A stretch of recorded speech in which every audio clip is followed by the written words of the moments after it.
It's just a tightening of the inside. You're kind of stiff. I found I was very stiff. And it just hurt when I walked long distances because I would walk 2.5 hours. Amanda Owen has been a long distance runner since she was a teenager, but 2 knee surgeries later, she's taken up walking instead. She wonders if the running itself caused her to have osteoarthritis. Turns out the running doesn't, but decades of running with a poor gait could be the culprit. So there's this myth that, and we keep referring to arthritis as a wear and tear type of arthritis on the joint, which is not true. We need to break that myth. It's actually critically important to continue to use that joint, strengthen the muscles around it, and to keep active. Otherwise, you're losing strength in those muscles.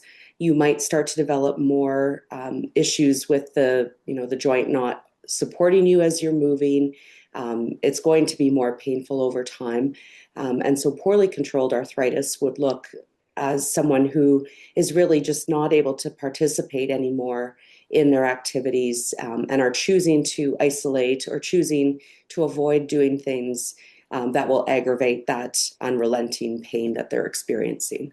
There is, so let's say the running biomechanics were slightly off. And then that, if you don't get those biomechanics corrected and changed, you're going to be putting different forces on your joint, perhaps in an area that's not used to having load. And then that can contribute to those early changes in the cartilage, early changes in the subchondral bone that could set off the full cascade where you then develop arthritis in the joint. So there is that possibility. There are some people who are born with biomechanics that put abnormal loading on different parts of the joint as well. So I think for us all to be aware that even in our youth, it's really important that we're moving in a way that is most beneficial for preventing long-term consequences of that.